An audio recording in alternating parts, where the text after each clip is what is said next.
Hi guys, hello people, welcome back again to my YouTube channel. This is Tabitha and this is Tabi Talks, and thank you so much for the support you are showing this channel. Oh my god, I am so grateful. If you're not subscribed to this channel, please hit the subscribe button below. Share this channel with your friends, let them know of Tabi Talks. Help me grow. Share my videos if you feel them educative and enlightening. Please, I'll be so grateful if you share my videos. And karibuni sana to this new video. Today I'm going to be talking about something very important, and that is women and things we can do as women that can cost our marriages and relationships. And before I get there, sorry, I would like to say that women, we are talented in managing our homes and relationships. Men are not good at managing homes and even a relationship. You know, we are given, in as much as they are the leaders, in as much as they are the ones who are supposed to guide us and lead, you know, our priests and so on, we are given the ability to manage, you know. For example, men don't know what your kid ate in the morning, at lunchtime, in the evening. You know, they don't know what is kept where. They don't know where the extra tissues are kept. They just have to ask you, tissue ingine iko wapi niweke kwa choo? You know, they just don't know anything to do with your home. And if you fail as a woman in your house, you're gonna fail everything. You're gonna fail your kids. You're gonna fail even your financial status in your home. And that's why I made this video, because I have realized I've constantly learned things that we can do as women. Since we are that powerful when it comes to managing our homes, there are things we can do that can kill our relationship and we end up single, you know, men cheating on us. And please, don't do this with your man. Don't do this. Let your man not know that you are doing these things, or rather, if you're doing them stop, okay? And number one point, don't compare your man with another man, especially on matters bed, you know, sex. Don't tell your man that he's not better in bed than your ex you dated. Stop comparing your man, or rather, he is lazier than a man you found there out or you have ever dated, or you are seeing another couple you are seeing there out, and try to show your man he is not enough compared to so and so.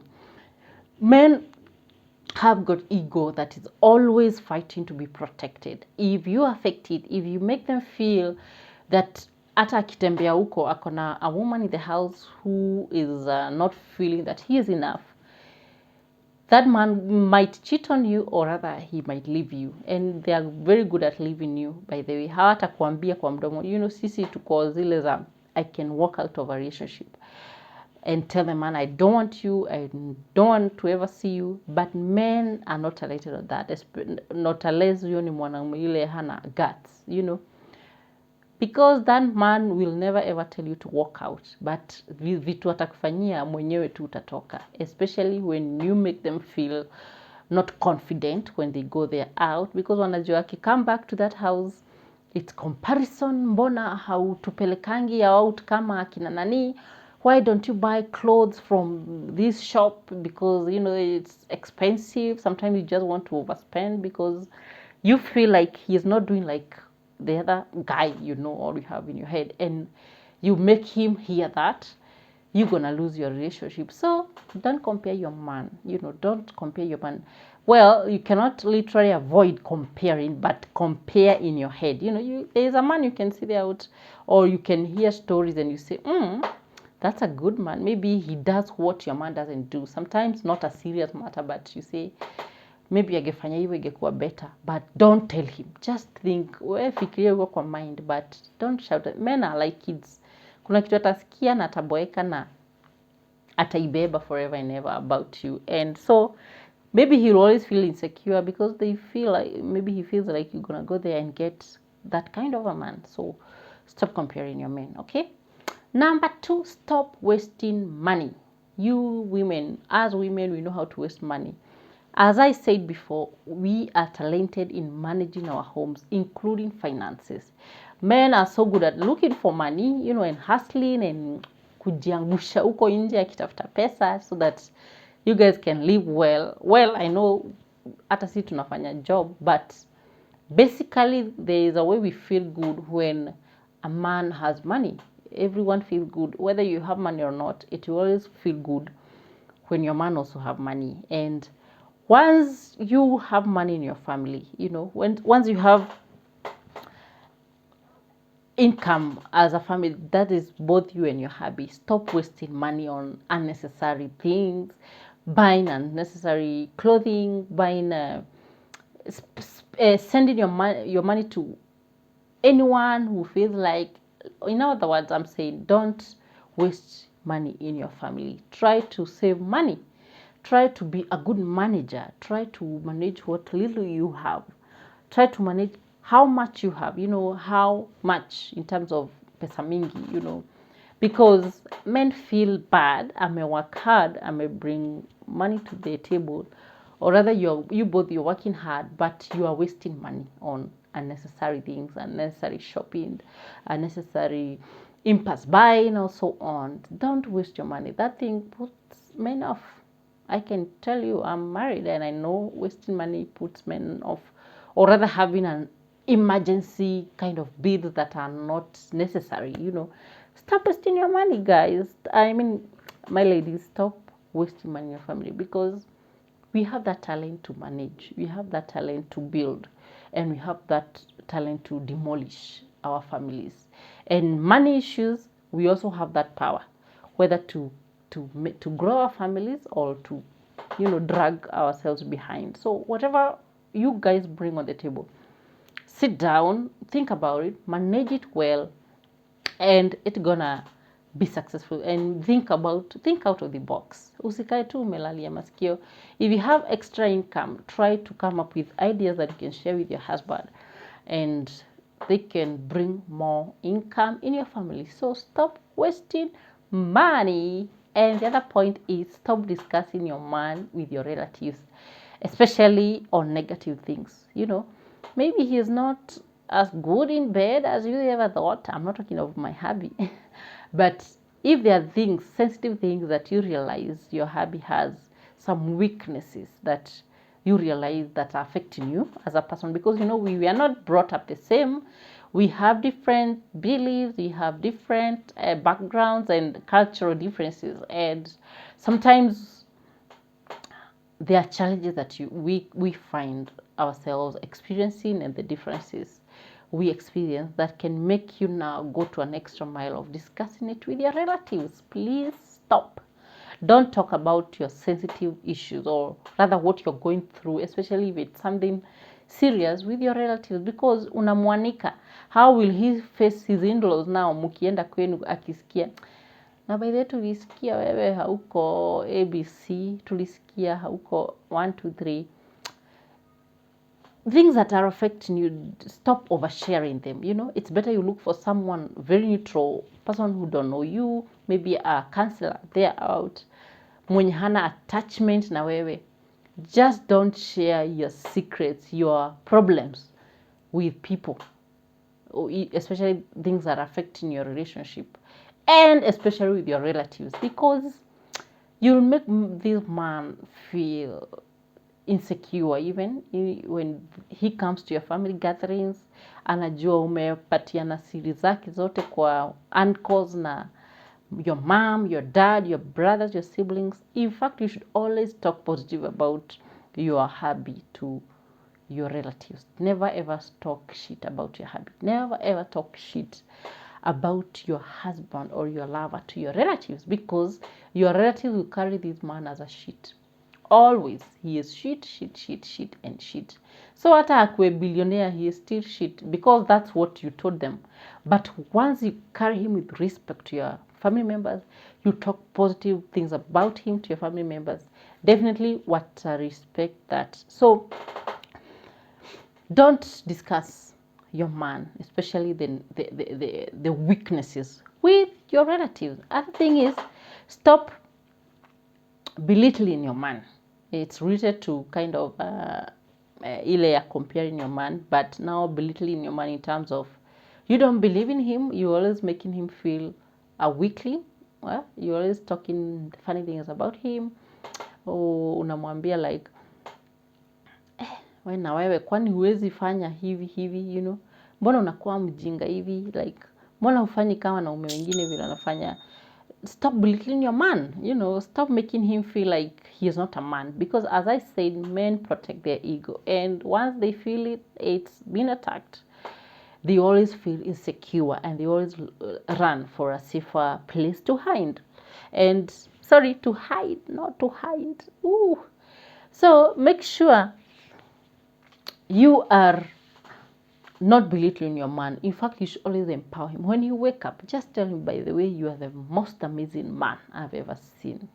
You are the most amazing father I've ever seen. Stop saying, na wewe ni baba wapi unakuja, this and this. Just don't talk shit. If you have differences, look for a neutral way that won't hurt either to discuss your matters. But don't talk so bad. You should always support your man. You should always encourage him, because that's what drives them throughout the day, by the way, what they had. I've ever heard a man say, but hata nikilewa hivi najua I have a wife at home who is constantly reminding me to change, And men like that. But ungekuwa namwambia, wewe kunya tu kufe, tukokote huko kwa mtaro tukazike ushago, you are discouraging your man. And you always look, akipatana na kadem kengine kanamuweka vizuri, kanamfanya asikie poa, definitely you look for that lady. And they don't care. They don't feel guilty. They don't feel anything bad, as long as they feel loved and secured and their ego is protected. So stop belittling your man. Stop talking funny things to your man. They are like kids. He is your firstborn. So mpeleke pole pole kama vile ungepeleka your kid, and you will not lose your relationship. You will not lose your family. You will not lose your marriage that was supposed to work, and you destroyed it. Yeah? The other thing is not supporting your man. Maybe now you have money, you're working, you are having your own salary, but you're saying pesa yako ni yako, yake ni yake. It doesn't work like that in a relationship whereby you're in love and genuinely in love. Support your man, my friend. Share bills. We're going to do a video with my hubby, because we work together, and how we share responsibilities in our family in terms of finances and whatnot. And support your man. Wacha kujiekea pesa. Wacha kuwa na a secret kind of sort of money that you don't want your man to know, because it is about you two, not about me or him. Once you put it as it's about me, you are being selfish, and it's gonna kill the relationship. Please make sure you support your man with finances. You support your man with ideas. You support your man with whatever he wants to do. If he wants to support his relatives in one way or the other, think about it and see which way you can support as well, or rather you can come up with an amicable agreement on how you can support your relatives. But don't always be like, wewe ni kutuma tu pesa nyumbani, wewe na wewe ni kunini. We are so talented with our mouths. We can talk, just be calm. Support your man with everything, with every decision, with every problem he's going through. Make him feel appreciated. Make him feel involved. Make him feel he has a shoulder to lean on. And the shoulder to lean on for a man is a wife, or rather, and vice versa. So once you don't support your man, whom else do you want to support? Where do you want to take your money? If it was not supposed to help you have your hobby and your kids, then you are a very selfish woman, and it's gonna cost your relationship. So please make sure you are a wise woman. I always talk about a wise woman, because I have realized we have the ability to make our homes the way they're gonna be. We have the ability to build or to kubomoa. We have the ability to twist a man to do something for you, and they do it so well. We have the ability just to be the home leaders and make our kids become successful and clean and healthy. You are the one who can make a decision to buy healthy foods. Men, they can buy chips and soda every day. You are the one who have an ability to make a choice on healthy meals in your family. Instead of buying a sugary snack, unaamua leo nitanunua a banana for my kids. And men don't think like that. They don't have that kakitu huko ndani kanamwambia. So when you do some things that that will cost your marriage, it's your fault, and things that are avoidable, try to avoid what's avoidable to save your marriage, because men are so good and they can also be bad. But once they see a gem, they see someone whom they can't let go, they will keep that person forever and ever until they are old. So try to be a wise woman. Don't kill your relationship prematurely. Work, cultivate your marriage, cultivate your life, cultivate your family, take care of your kids well, and eventually your man will always praise you. Just like the Proverbs, that one kind of woman. The man was still praising that woman because she was an industrious, wise woman. And that's the case. If you become a good woman, everyone will talk about you. Your husband will talk about you to other men, and they will always appreciate you. And I'm hoping that imekupeka point 1 or 2. Save your relationship, save your marriages. You are the driver of your family. I love you guys. Thank you so much. Please remember to watch this video and share it to your friends. Leave a comment and give it a thumbs up. Thank you so much, and bye bye.